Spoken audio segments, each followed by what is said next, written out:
Happy 4th of July and Independence Day, everybody. We got to watch North America play on our independent. Like, come on. It doesn't get much better than that. And a quick history lesson, because I know I have a lot of viewers here that are from Europe, from Australia, from Korea, and beyond.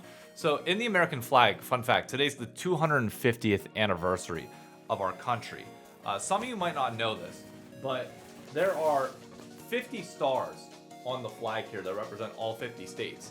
But there are actually only 13 stripes across the flag, which represent the 13 original colonies. This is the 250th anniversary of the stripes, like all of it, and even then, technically, if you exclude the southern states that pulled out during the Civil War and the Confederacy, this is our 250th anniversary, which is why, at least on the East Coast, this will have a bit more of a meaning for the day, even though obviously all of America is going to celebrate. The history is a little bit richer and deeper where we are here. But anyways, enough about America-specific history. Let's get into North America as we take on Brazil and hopefully don't have a repeat of America's Cup. I'll keep it a buck with you. I was not expecting this series to be close in any capacity. Like, I know there's the idea that our teams have faltered at the America's Cup and beyond against teams like Furia. Like C9 and Sentinels were not able to get the job done. But the idea that our first seed and the best team out of North America, which has been Lyon all year, they would come in and falter in this moment never crossed my mind for a minute. However, game one, as we're continuously down early, I'm still sitting there like, wow, really? Okay, so this might actually happen. But then you have to remember, like, you have to put it in the back of your mind that it's Lyon here, okay? Eventually, they will turn it on. They can go down 6-1, give up a double, 7-1, and give up a double, and still probably bring it back. Like, it would take a lot for them not to be able to do so. Dokla did an interview with Cloud Sicky where he said that, like, he ignored some timers that were happening early, and it caused him some problems. That makes sense. They look disjointed early on in this game. But look, 28-minute Baron play, down 4K gold.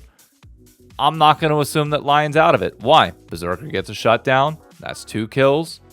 Make it a third. And while you don't have Baron yet, guess what? You're back in the game. Just like that.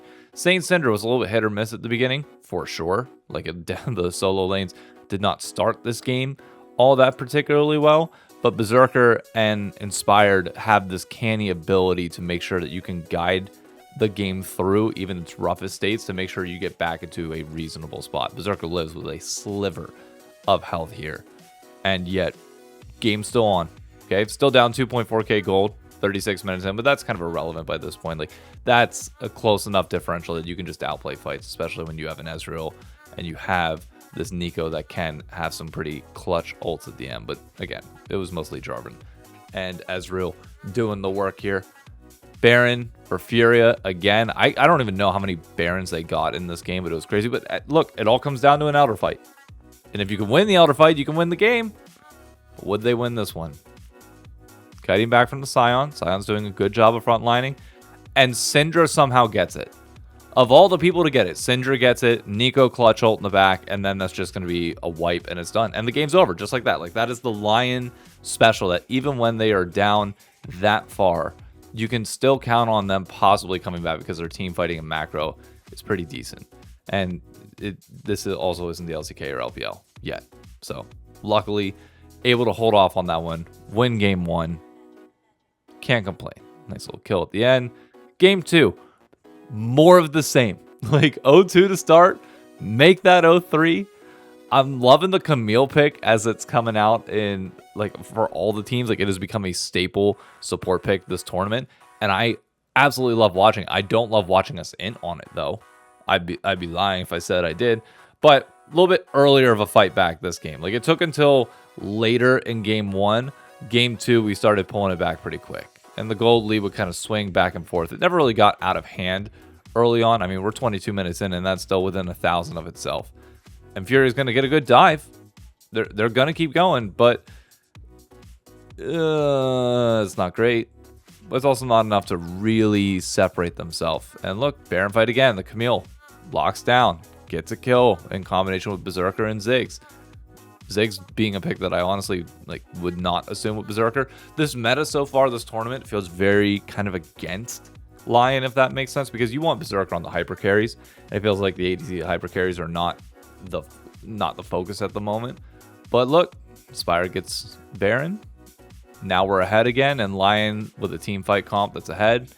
Yeah, I've seen this happen quite a few times. Clutch ult from Berserker to get some damage down. Nobody dies despite the dive.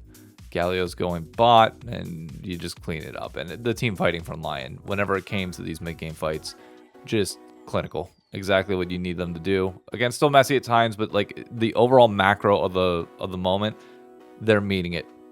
Thought we could end the game here. Did not. And I'll be honest with you, I was also watching this game from the club. It was a friend's birthday yesterday, and then also like 4th of July celebration. So I'm watching game 2. And the guy behind me sees me watching. He's like, bro, is Doublelift still playing? I'm like, oh, dude, you're like 4 years late.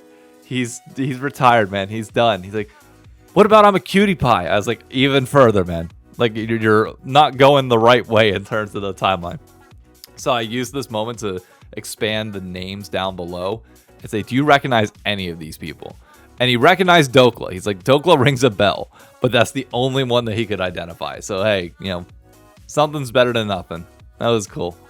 Dokla, though, on the Varus this game, and looked really clean doing it. From start to finish, this game was a smash. Which makes sense because comp-wise, this is something that I assume for Lyon to be better at. You have a hyper carry for Berserker in the Kog'Maw, which, by the way, I think could be a fantastic pick as this tournament goes on. I'm not sure about having Varus topside. Even though it worked out this game, I feel like against better teams, it is going to be a little bit tougher because you're not going to have as many ways to peel for the Kog'Maw. I mean, sure, you've got a Victor that can help keep people off, and you got the Lulu to help out as well. But, Silas, what do you think you're going to do here, brother? That's 5 people. You're done. Either way, fantastic game from Dokla. 7-1 at this point. Inspired, hell of a game as well. 6-1-9 on the Lee Sin. Not as good as Jose Dioto's in terms of the mechanics, but still very clean overall. Can't complain with this game 3. Definitely grew into the series, grew into the games as the progress that you want to see, even if nobody's going to assume that we will be able to take a game off of either T1 or BLG. I get it. I do. But give us time to progress and learn as the tournament goes on. I said the same thing with TL. A few people didn't believe me, and look where that ended up. So, just watch. Man, they're really stalling this out, huh? So yeah, a 3-0 for Lyon where they got their footing as the series went on. The drafting for them got better relative to the style that I expect to see from them going forward. But let's be honest, the majority of the day comes to this T1 BLG matchup, which I'll be honest, I agree with the Reddit comment that I saw, which I unironically read from within a McDonald's last night, that going from watching Lyon Furia to watching T1 versus BLG is like being at McDonald's and then getting the invitation to go eat at a Michelin star restaurant. Like it's just like a completely different planet, a completely different world. And oh my God, was it incredible to watch last night. I caught games 1 and 2 live, as well as game 5. The later portions of it, I just randomly woke up and decided to watch the end of it. And I tell you what, that Swain pick from Knight was incredible. Like, absolutely incredible. He played it perfectly. For those of you that aren't familiar, I'm assuming most are, but just in case you aren't, Swain is a pick where you want to stay alive as long as you can in these fights and hit your pullbacks. If you can hit your pullbacks, you keep everybody in range, you slowly drain them down while you remain healthy and just consistently deal out damage. But it's also one of those abilities where if you land a 3-man pull, it's as impactful as an Orianna ult, if not more. Potentially, because like you're like, oh dude, it's just so clean. You're pulling them back, you're then getting them hit with Rylai's and Leandries as well. Like it's just and what's crazy, I mean, it's not unexpected. Like you have Knight on this team. Knight and June were the superstars in my opinion for BLG throughout all 5 games. Even though we live in a world where it very much was like Bin versus Doran, who's gonna be the better of the two, who's gonna get the best. Neither one of them really mattered all that much. Not saying the top lane didn't matter at all through the series. Obviously, there were various different points in fights where they played their part. But they were not the reason why anything was happening here. Like, when you think back to prior series of T1 versus BLG, there were moments where Bin is like solo carrying wins for this squad. He never got it going in this series at all, despite the win. So I just want that to be very clear whenever there's going to be a lot of people like talking shit one way or the other. I don't think you can really mention either of them. Like, it was a fun storyline coming in, but it's not how the series actually played out. Knight has the argument, not even the argument, he has probably the best case, and I think it's confirmed at this point, for being the best player in the world at the moment. I can't think of any other individual player that I would probably put above him. But the thing that I was worried about with T1 possibly coming out a little bit hotter with the play-in buff, that was the case for game 1. It didn't extend for the rest of the series. So now you've got T1 going into the losers bracket, and they're just going to warm up the entire, like, they're just going to pick on kids in this losers bracket. They're starting off against Furia. Bless their souls. Like, God have mercy on all of them, because they're going to need every single ounce of it that they possibly can. And for BLG, it now sets up a matchup against Lyon where, yes, the expectation is going to be 3-0 BLG over Lyon. I'm not saying that it shouldn't be that. I'm just saying that Lyon can level up. I think it's a little early in the tournament, only second series. Like, maybe if it was later, maybe we'd have a chance.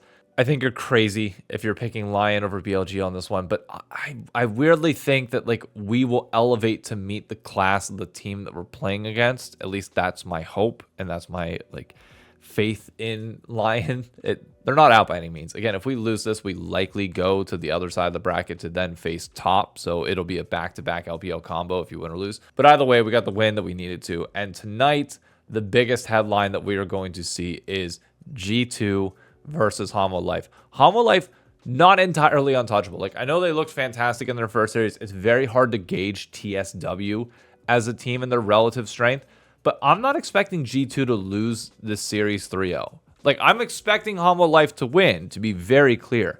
However, I do think it's going to be a 3-1, 3-2. Now, in order to step up and make sure this series goes their way, I think you need to make sure that bot side, Hansama and Labrov have a series, because I think the meta really heavily suits Gumayusi right now. Like, this is just his, like, wheelhouse to the fullest. Top side we've seen be more relevant, but there's a very clear world where Zeus can absolutely take over against BB. So BB, brother, you got to hold on and make sure that you come out of these lanes even and give everybody else a chance. And from there, it's just on caps to show up, not craps. Like, you get the caps that you saw in the first 2 games of yesterday, this series is cooked in 3. If you get actual caps, the later half, it'll be fine. And this series might actually be fairly close. Because, again, we get to see, does G2 just match up historically well against Korea? This could be a crazy upset if they pull it off. Like, if G2 wins this, we have to have some serious conversations about where they can potentially go this year.